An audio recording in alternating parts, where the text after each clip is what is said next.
Hello, everybody, and thank you so much for joining us today in our seminar. So this is another seminar that's jointly organised by Perth Museum Art Gallery and the Institute for Northern Studies, part of the University of the Highlands and Islands.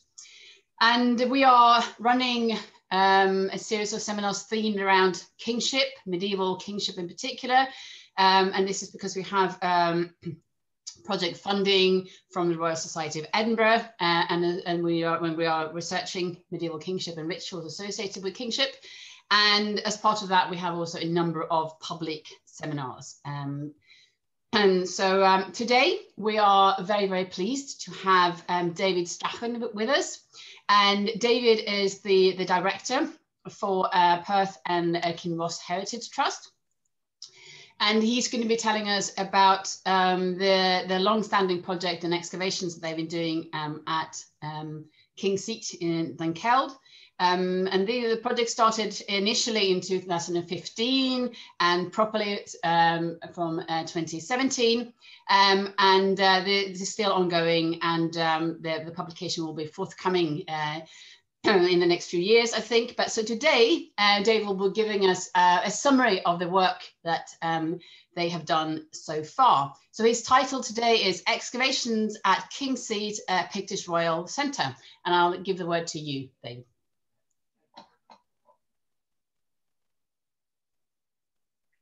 Okay, well, thanks first of all to Alex and Mark for inviting me to give this presentation.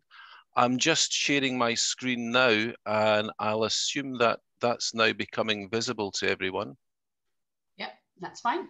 Great stuff, and you know, thanks for inviting me to give some this kind of update on this really fantastic grassroots kind of community archaeology project, 4 years long, developed by the Heritage Trust in partnership with Dunkeld and Burnham Historical Society, and delivered by us with AOC Archaeology.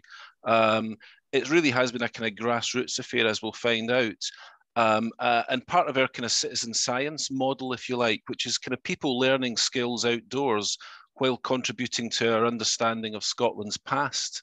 And really the success of this lecture series, I think, really indicates a kind of high level of interest in all things Pictish at the moment.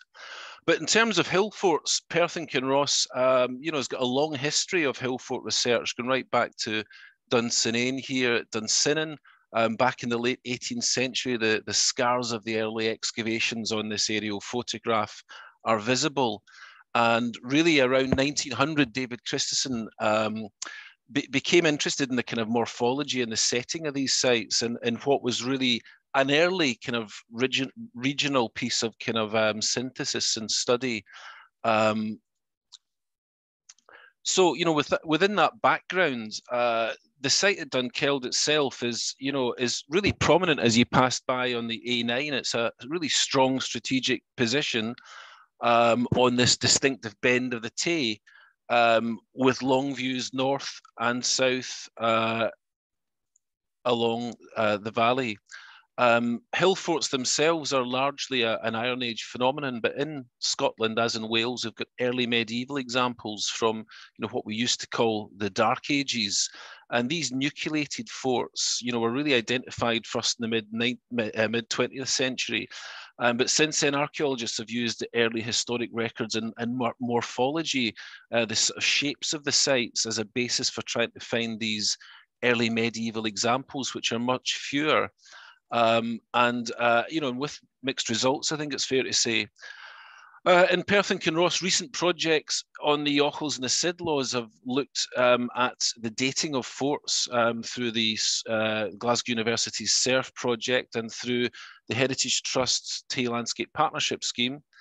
And we'll come back to this. The one on the bottom right here, Moordun, for instance, was one which at one point was mooted as being a nucleated or early citadel fort of the early Middle Ages.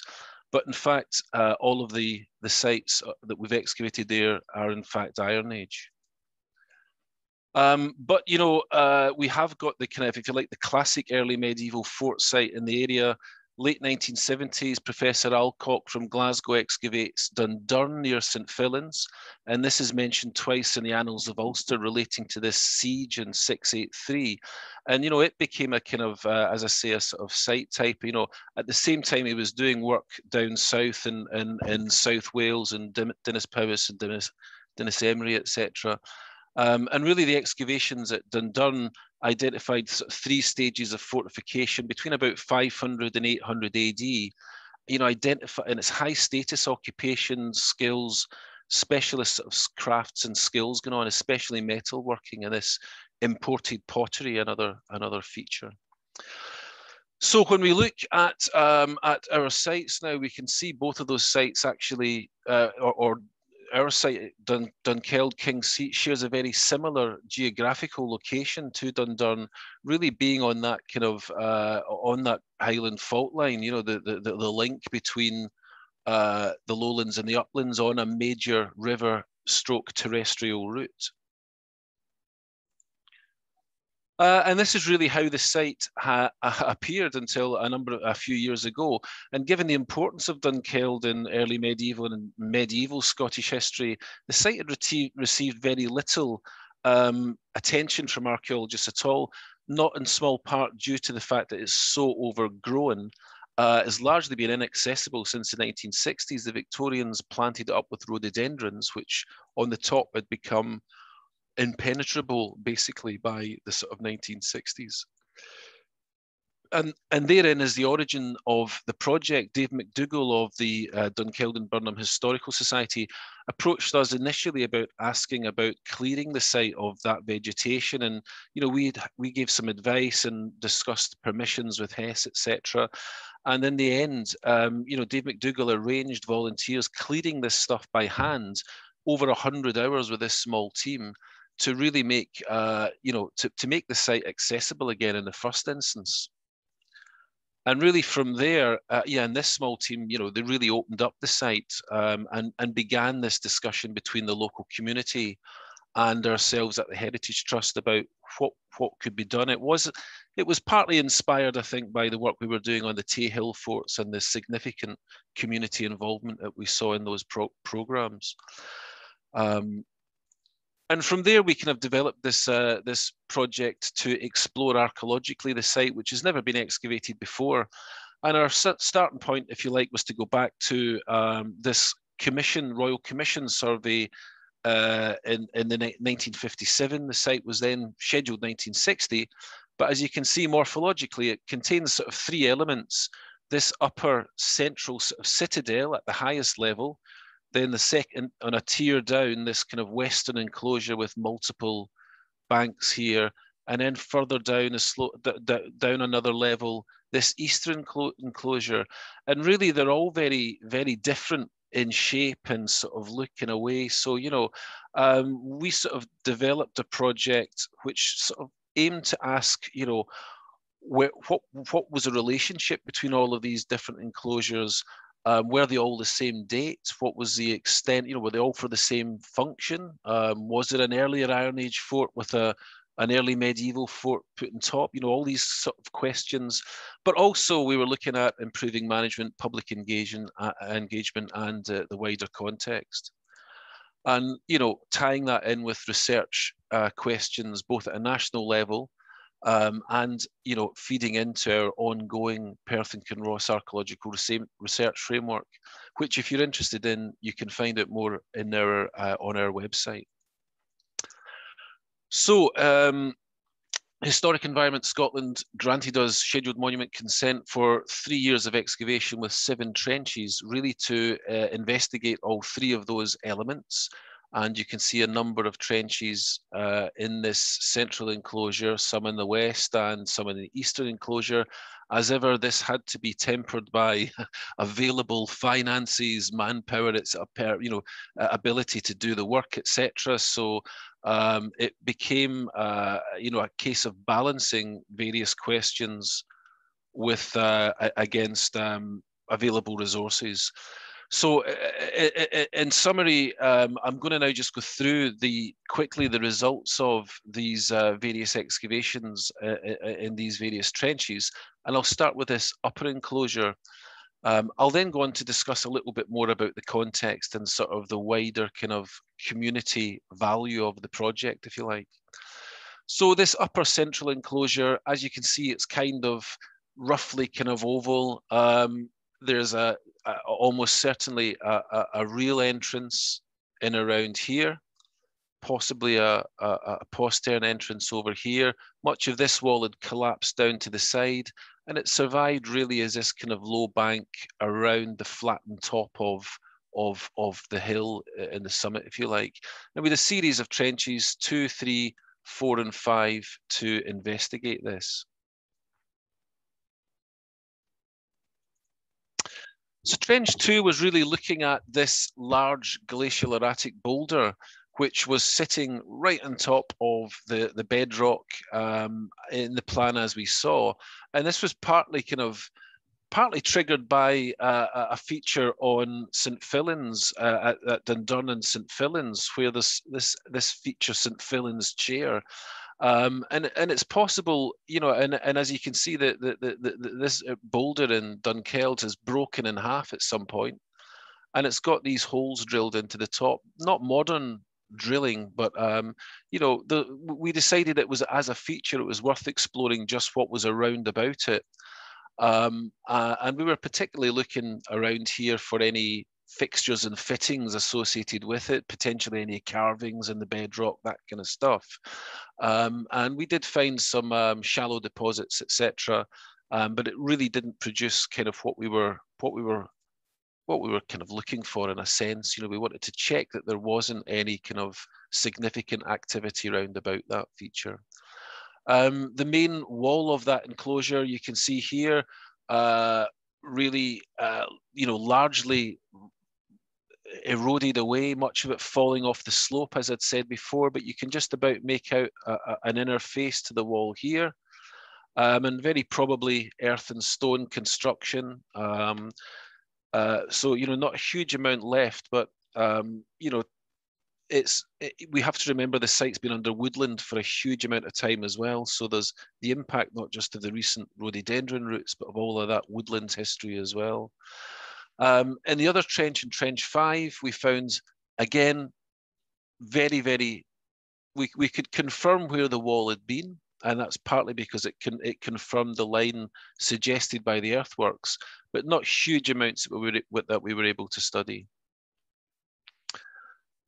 Trench 4 was the most significant trench in this excavation in the central enclosure, and it really started off to look at a significant part of the interior of that enclosure.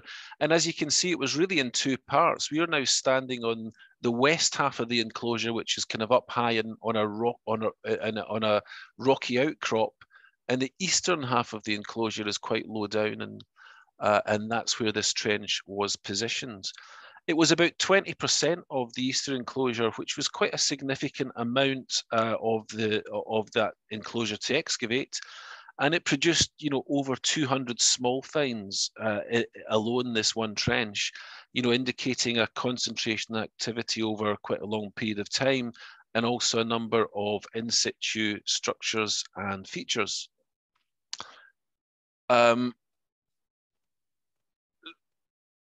T4 again. This is the wall in the that was uncovered under this Trench 4, really on the edge of the interior, but it really kind of a bit better preserved than we'd seen in other areas, but very much a similar thing. And this map really shows kind of what we found. This is a section of wall we were looking at just a second ago, is over here. And the main thing that we found was a kind of, over in this area towards this bedrock area, was a kind of rough platform. Most significantly, this hearth that we'll look at, remnants of potentially a building and some later interruption by some rig and furrow. And here we are. You can see on the photograph looking down onto the trench, I was positioned kind of up on here somewhere. And this kind of very rough structure does appear to be built into the rocky outcrop of the western half of the enclosure. And it had a spread of burnt material along there as well. Most significantly, this large hearth, which we were able to radiocarbon date, you can see the dates there, and you can see it's really quite a formal thing. It's got a nice sort of curve to it. It's a sort of thing. It's a significant hearth with its 4 huge pits around either side for some kind of superstructure. To me, it's a sort of thing that you would roast animals on. It's for sitting around and feasting, if you like. It's not a. It's a large feature. It's kind of similar to the sort of thing you'd find in Viking long houses and those sorts of structures. And here it is. Here the radiocarbon date, sort of roughly from sort of the mid 6th century to the mid 7th century AD. And that really was one of the highlight finds for us, given also its position in this upper enclosure. It kind of fits in with a lot of ideas around what was going on in these early medieval forts, as we'll find out later. You can see here cultivation cut into the old ground surface, medieval, possibly post-medieval rig and furrow, and that's these kind of stripy bands running this way where there's been cultivation. And what does survive underneath that platform we were looking at are traces of potentially where there's been a building around this hearth. There must have been a building around it. It's unlikely to have been just a hearth of that setting just out in the open. So there is a structure. There would have been a structure in there, and we're currently going through all of these records to try and kind of tease out where that is. Of course, it could be a timber structure. It could be timber and turf structure. It's unlikely to have been built of stone. So moving down from the central enclosure now, we're down into the west enclosure, and we're going to look at these 2 trenches, Trench 1 and Trench 6. And, the west enclosure, if you like, in some ways is slightly different to the upper enclosure, most significantly in that it has a whole series of these outer banks, which we'll find out later is kind of a bit of a story.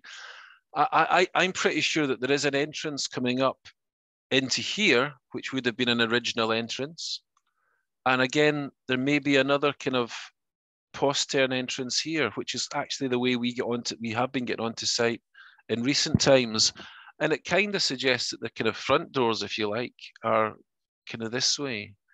But we were working on some access analysis, looking at the various options and how the site may control access, which is another feature of these nucleated forts, as we're working through our results and planning our results for publication.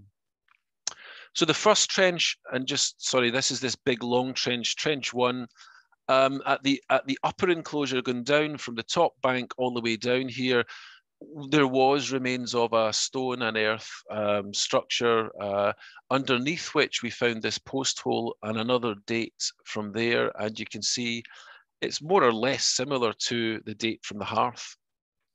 And what's really great about that is it's a major structural feature that's tying in with another structural in situ feature. So that's quite a significant finding, if you like, in our overall research agenda, because initially we did wonder whether the western enclosure could be a different date to the upper one.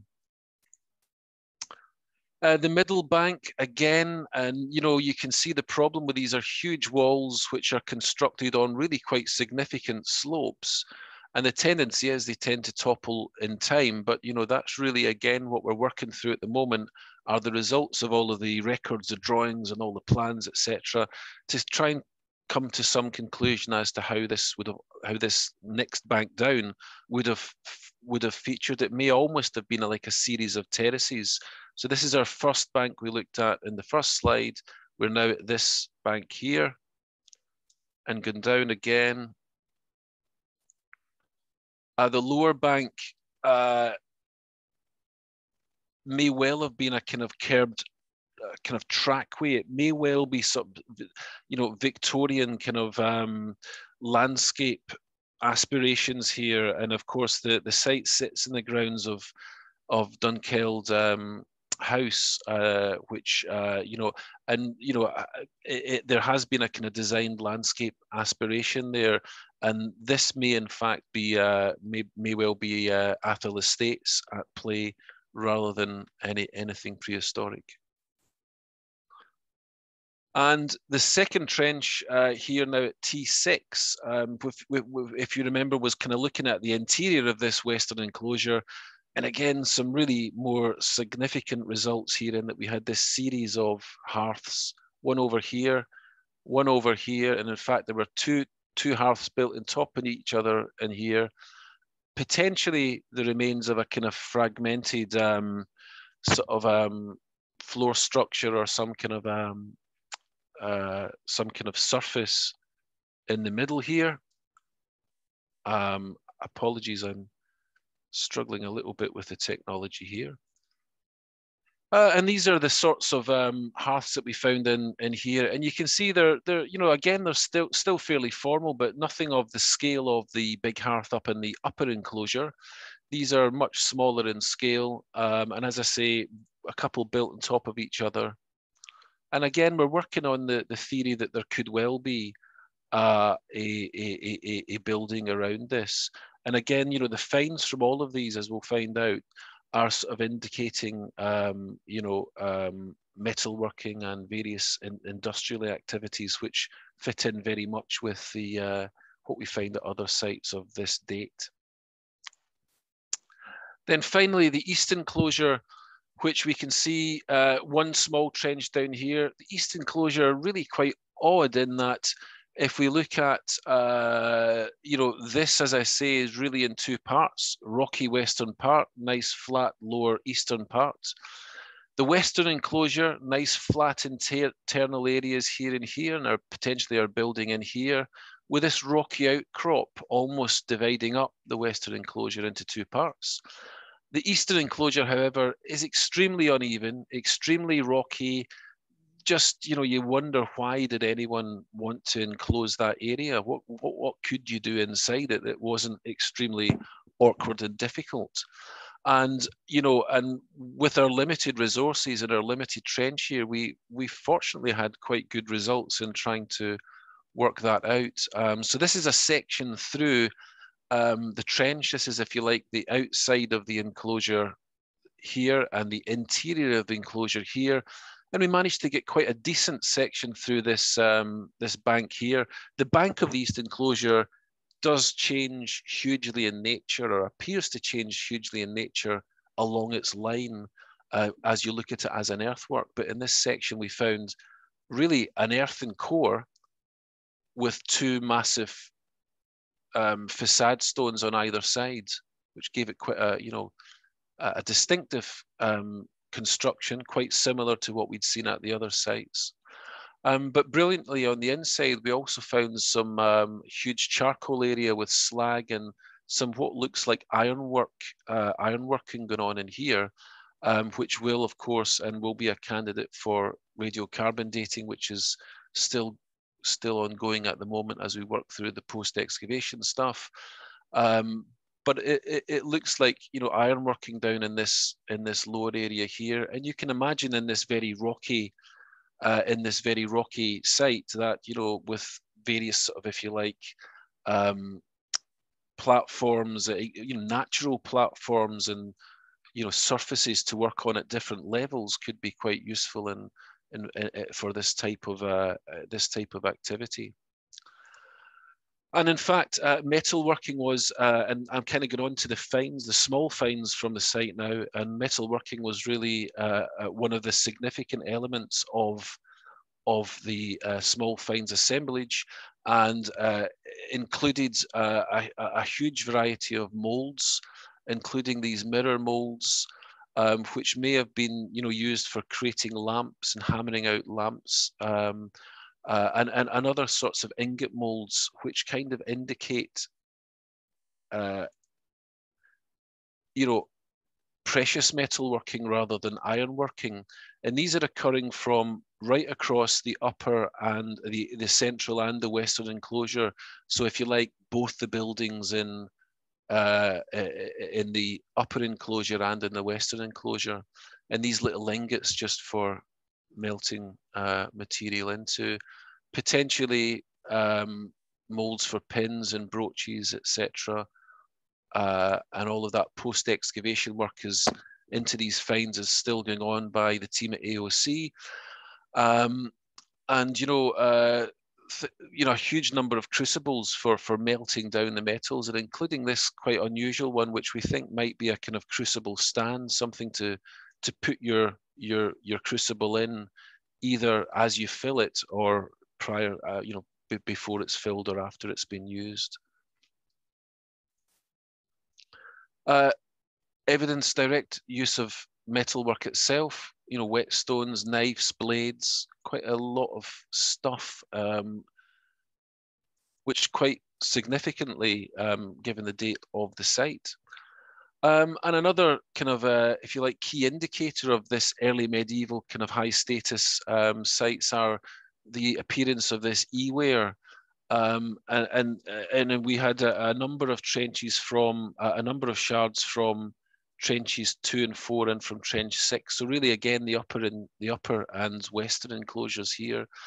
And at least 3 vessels are represented from all of these shards. Their size and condition kind of indicate that they were used and broken in situ within the upper enclosure. And we have Ewan Campbell from Glasgow University to thank for his work on all of that. And I'll come back to that in a second, but also glass. We've got a number, and as you can see, this is Anglo-Saxon, various bits of glass from that early medieval period. Beads and spindle whorls, in everyday use, but a variety of materials and forms that were recovered.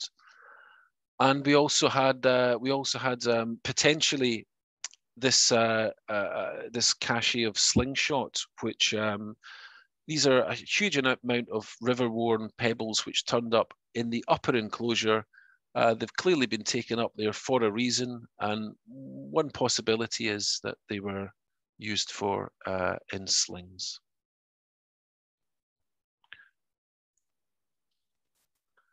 So looking again at, in summary, kind of what we seem to have is, if you like, a hearth in the central enclosure here, elite metalworking, feasting potentially going on in this large building in the upper central enclosure.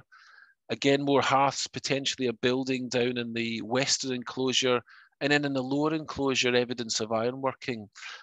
While we've got a relatively small sample of what's occurred across the entire site, there's enough there, I think, to give us a bit of a picture as to what's been occurring, and which kind of fit in some ways with kind of our understanding of these kind of nucleated sites.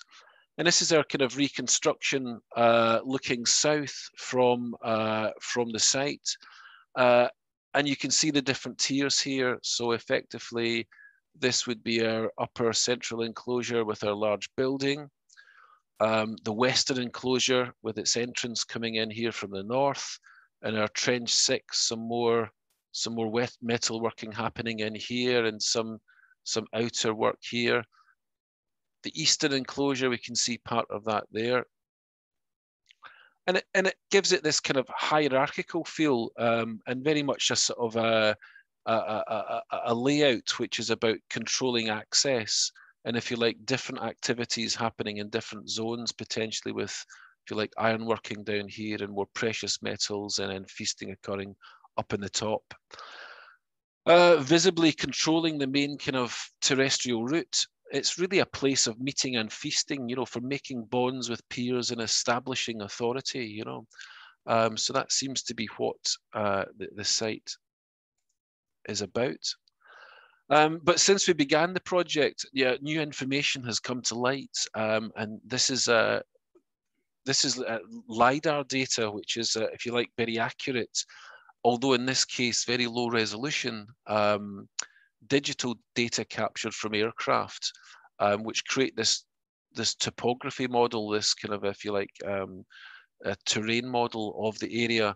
And we can see here, this is our central enclosure. We can see our western enclosure with all its banks here. Here's the eastern enclosure running down here and doing something like that. And what I'm working on at the moment is the theory that if we go back here, is just that this actually may be real.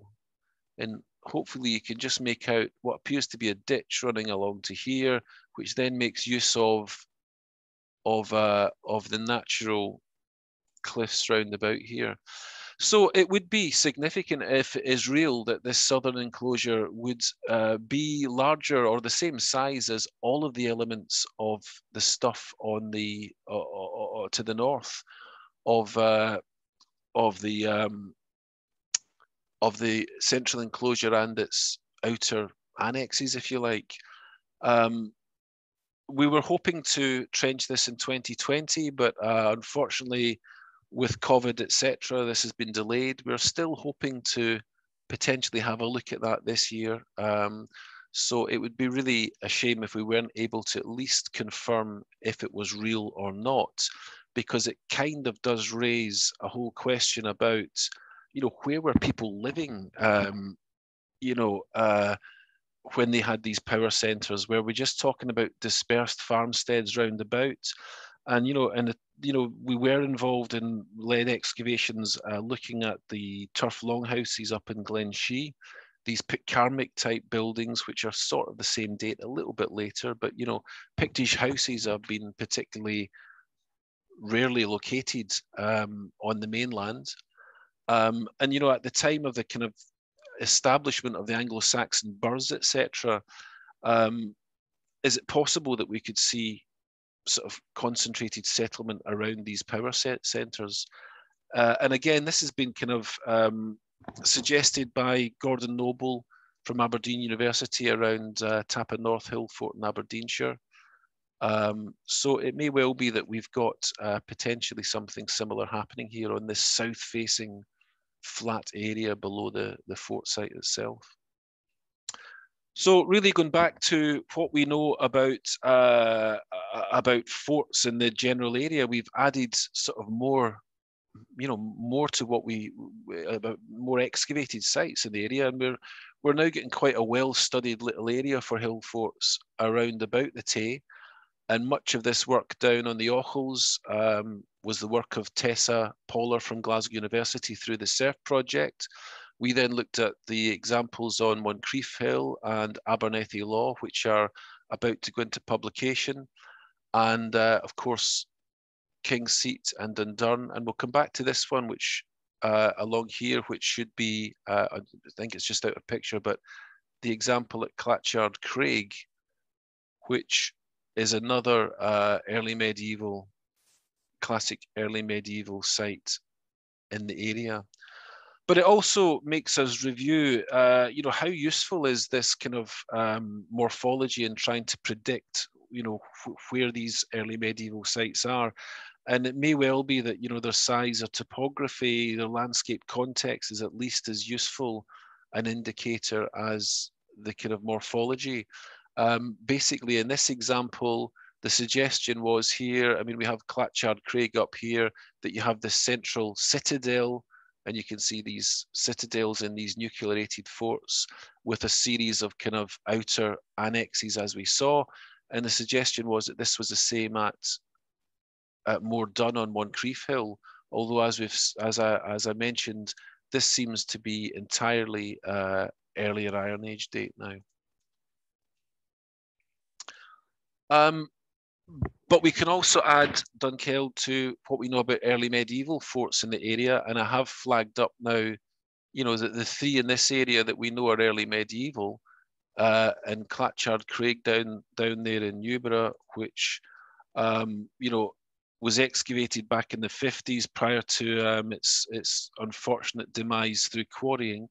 And interestingly, again, Gordon Noble at Aberdeen has went back to, I mean, at the time of the excavation, it had produced early medieval radiocarbon dates, but Gordon Noble's recently been back there and through doing additional radiocarbon dating has now been able to indicate that, you know, this was probably built and had activity over one or two generations rather than over hundreds of years. And you know, that's really quite interesting because I think there's a temptation to see the addition of lots of additional outworks as potentially indicating a site develop over time. And there we are with these well-connected sites. We can begin to ask, well, what's the relationship between, you know, Dundurn, Clatchard Craig, Dunkeld, and even further afield to, you know, Dunad in the west, which is very similar, you know, a site of royal inauguration, connecting the land to the king to the land, and a place of feasting, and all of that stuff going on, very much part of that picture. And with all of this exotic Ewer pottery, which, you know, is coming all the way from, you know, the continent, from the south of France, etc., up the west coast into sort of Cornwall, Wales, Ireland, and into the west of Scotland. You know, is our Ewer coming through places like Dunad, or is it finding some other route? So again, very briefly, in terms of interim conclusions, we can see that it's very similar to the site type, if you like, Dundurn in the area. Nuclear fort, small citadel, rocky summit, tiered enclosures at different levels. We've got an idea what seems to be happening within each of these. Elite metalworking going on in the upper high status zone, if you like. 6th to 7th century AD, but with wider trading networks. And really this hierarchical use of space and control of access seems to be a theme in terms of the way the structures functioned. But as ever, these questions then, or these sort of interim conclusions, begin to ask more questions, which we have to look into, and some of which I've covered here in terms of, you know, where is settlement, for example, how useful is morphology, etc. So, you know, that's really kind of very brief overview of the results from the 3 years of excavations that we carried out. You know, basically, I'd just like to, you know, tell you a bit more broadly about the project and what was going on there. And it very much was a local community project, as I say. It brought the community together. We create new communities when we do these excavations. And I'll just point out to you Dave McDougall there, the chap who really kick-started the whole thing. Now, Kathy McIver behind her, my co-excavator and the co-director in the site, and the rest of the AOC team are dotted in there. Also, some UHI students that we'll meet in a minute. But you know, a really, really successful community project across the board. So, you know, we involved local primary schools, local secondary schools, class visits and advanced, teaching school kids about surveying, recording finds, all of that kind of stuff. But not just in the classroom, taking them to the outdoor classroom, getting them involved in actually getting their hands dirty, learning outdoors in a fantastic environment. You know, really great stuff to be involved in. Andy Huld from AOC here, doing a little finds workshop, explaining about finds to the school kids. And, you know, I'm pretty sure, and we've known through doing these projects over a number of years now, that, you know, these are how people's imaginations are sparked through these kind of experiences. UHI students I mentioned from Perth UHI, one volunteer, in fact, Bob here, attended us each year and was inspired to start his undergraduate degree during the project. So he's now at UHI studying archaeology, having not been doing so before. And we really try to sort of share the results as widely as we can. So, you know, we had this fantastic festival, Picks in the Park. which was organised by the Trust, and Gavin Lindsay at the Trust, and done a great power of work pulling together, an event that really brought things alive for people. Archaeology alive, but tied in with research, community archival research, storytelling, all of this stuff going on at the same time. And, living history critically not just as warfare, it's too often just displayed as men with muskets and swords. And our emphasis when we do living history is very much on the crafts and skills of these people. And much of that day was involving that. We got great videos of people using the spindle whorls, just like the ones that we'd found, etc. So you kind of quite often find that this is a fully circular thing from experimentation, and living history quite often helps you understand artifacts and processes in a way that you might not have appreciated beforehand. We've improved access, as I explained, onto the site. It's still difficult, and do your research before you get up there and go well prepared. But we've added on-site interpretation to share the story, and through with help from our friends at SSE and some remarkable feats of vegetation clearance on a 100-foot drop cliff, been able to improve the views for people as well, just so that people can begin to appreciate the landscape setting of the sites a bit better. We've produced interpretation leaflets, which are available on the website. There's a digital exhibition going on to the local Dunkeld Community Archives. And one of the great things, because one of the things that always happens when we do excavations are that all the finds are whisked away, first of all, for a few years while people study them and conserve them. Then they disappear into museums, and quite often the local community can't see them.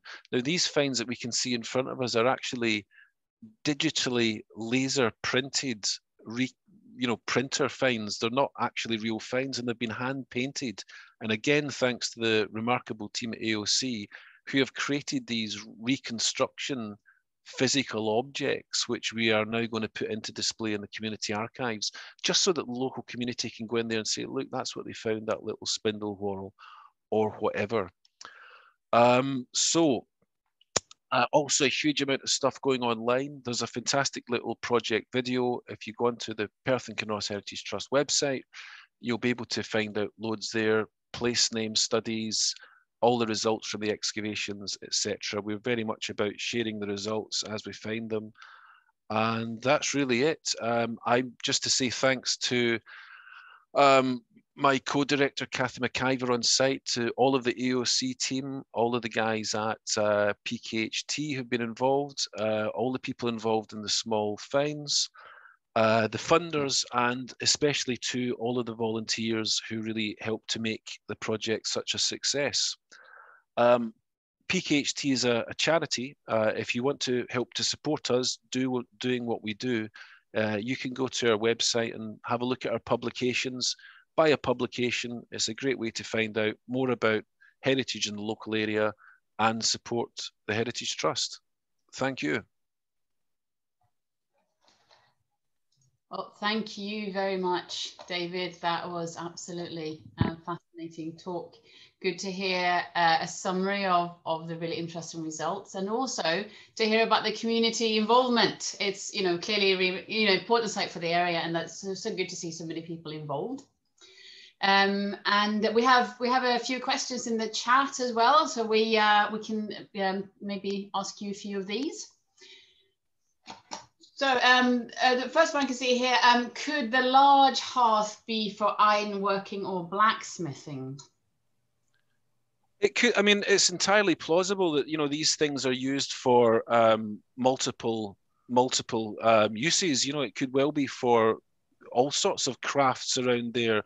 Glasswork is another thing that could well be going on site, and it's entirely plausible that it's been used for metalworking and then used for feasting as well. So it really has a central location in that enclosure. So it's kind of when you visit the site and you see where it is, it has to have been in its day kind of a main feature of the complex. Yes, and I guess the question that leads on a little bit from that is, do you have any idea how many people would have occupied this site? Oh, it's a great question because, as I say, you know, one of the questions here is, you know, were people actually living up here, or were they just going there to do crafts work and just going there to impress, you know, the next king along and get him there to do a ceremony and to show him what a great place he had. Perhaps there were limited people living up there, and it seems to be like whereas sometimes these bigger Iron Age hill forts seem to be more kind of communal affairs, both in terms of how they're constructed and how they're used. These early medieval examples seem to be much more about elitism, hierarchy, controlling access. So, if anything, I'd envisage that possibly, if anyone did live there on a permanent or semi-permanent basis, probably fewer people than we would imagine. Mm. So more of a ceremonial site, at least at the top, then, in your view. Another question is about access to water. I'm guessing, you know, were there any wells or anything like that? Well, you know, the river is right there, so you know the access to water is basically, you know, we you know, living in the modern age, we forget that we all just expect there to be taps everywhere, and you know, in prehistory, people, you know, were quite prepared to go and get water from a bit further than the end of the room, you know. Um, okay, and then a quite a simple question, but it'll be good to explain the context. Can you tell us what Iware is? So this eWare is really fantastic stuff. I mean, apologies, I think I had lost one of my slides. I did lose one of my slides there because it was actually a distribution which showed Scotland and or the, you know, the British Isles and Ireland, and showing the distribution of eWare and showing it coming up from basically the kind of southwest of France, up that west coast, past Brittany, into Cornwall, and you know, and it's bringing fairly exotic goods in here. And this is kind of the key thing, that, you know, these people that are sitting around this big hearth in, you know, the 7th century in Dunkeld are wearing really exquisite, you know, silver brooches and really high status kind of blingy materials. Um, they're constructing these incredible constructions, but they're also bringing in exotic goods from very far afield, albeit that may be trade from one place to the next. But just the fact that at a time where we used to, you know, talk about the Dark Ages, as I say, it indicates connections and a status that people are able to get and, you know, enjoy these goods in this location. It's very, very rare material. You know, basically Scotland is kind of largely aceramic at this time, so it's particularly important because it's really the kind of the only pottery that we find in Scotland from that period, and it's brought in from abroad. Yeah, thank you. So next question is about the ingot molds. Do they match up with standardized ingots found in this period? Well, I'm certainly no expert on this stuff. Unfortunately, Andy Heald at AOC, it was a subject of his PhD, So I will basically wait until I read his paper on this. I'm not. I doubt that there's such a thing as a standard sized ingot molds at that time. I could be wrong. I mean, you know, I have to say I don't know. I'm sorry. Well, we'll wait to hear about that one in the future then. That's an interesting one. Two questions about slingshots here. I can maybe take them together. Are there any links between the slingshot at King's Seat and the slingshot found at Burnswalk site near Annan? Or are they very different in structure? Somebody else says, could the pebbles have been decorative? Looks like people had in their gardens, have in gardens now, and just asking if there's an alternative interpretation. Yeah, I mean, really, the pebbles kind of came.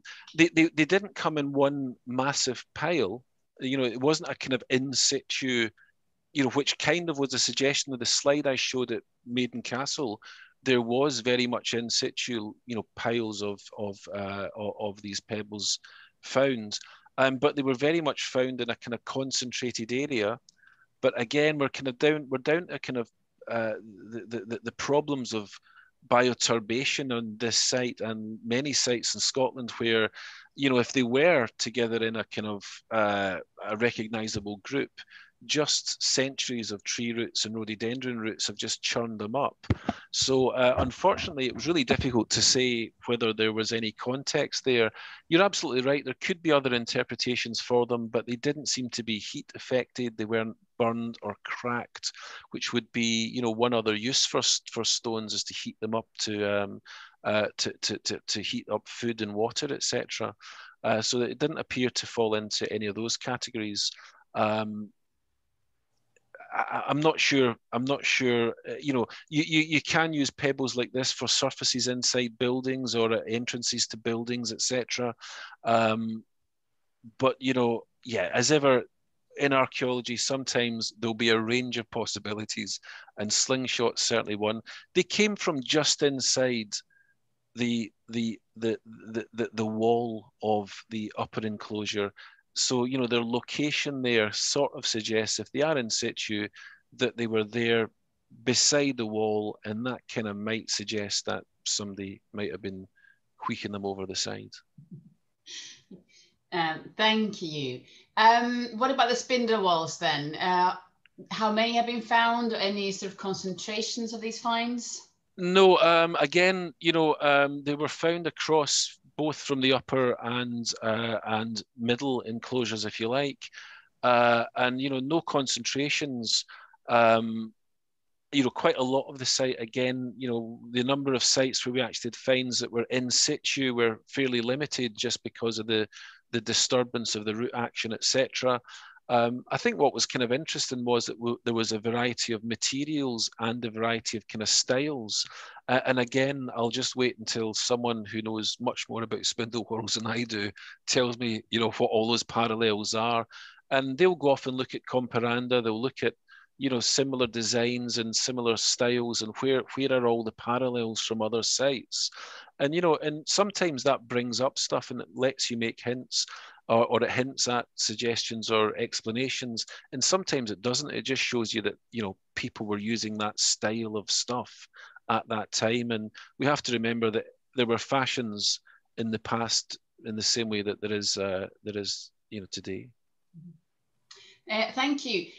There's a number of questions about the names, and I know you're not a place name specialist, but maybe if you could tell us quickly, you know, Kingseat, who was the king, and what about Dunkeld? What is the sort of agreed meaning of that name? Yeah, so I mean, basically, Dunkeld is Gaelic, but my understanding is it's Gaelic, but could refer, you know, so it's Fort of the Caledonians, if you like, is kind of where it comes from, and that name probably relates to our fort. I mean, it's the big fort at Dunkeld, you know. There isn't another one, so that's very probably the origins of the place name Dunkeld.